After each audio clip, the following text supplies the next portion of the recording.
Nerede kaldı bu kız ya?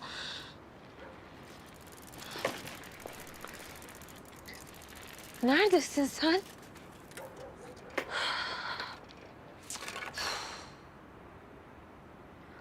Ne oldu? Toprak ayrıldı. Bitti dedi. Savaşamayız dedi. Başa çıkamayız dedi. Vazgeçti benden. Her şey o akrepten beter akrabaları yüzünden. Gel. Gel bana. Neden bizim için bir anda savaşmayı bıraktı bilmiyorum.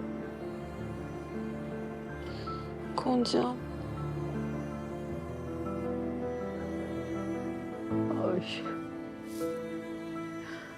Oy oy.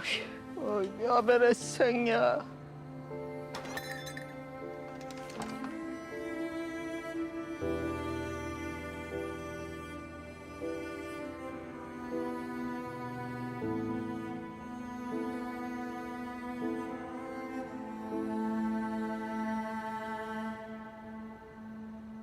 Anlattım her şeyi Toprağa.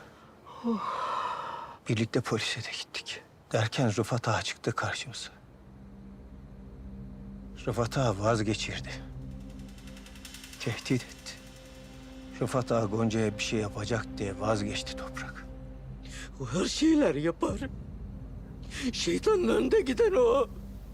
Ah, ah, Sırrı sen ne ettin?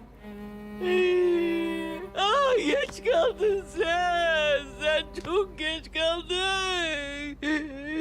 Oy biz şimdi ne edeceğiz Sırrı? Biz şimdi ne edeceğiz?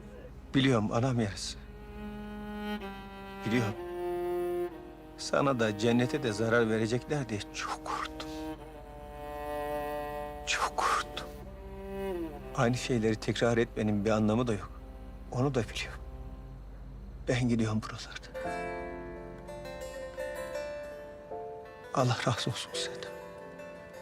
Sen olmasan barınamazdım buralarda. Sen korudun beni.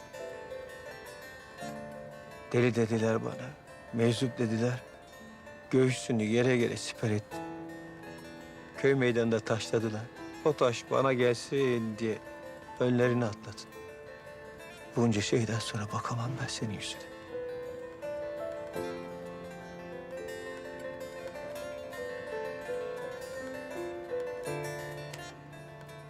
Ne olur affet beni. Kurban olayım affet beni.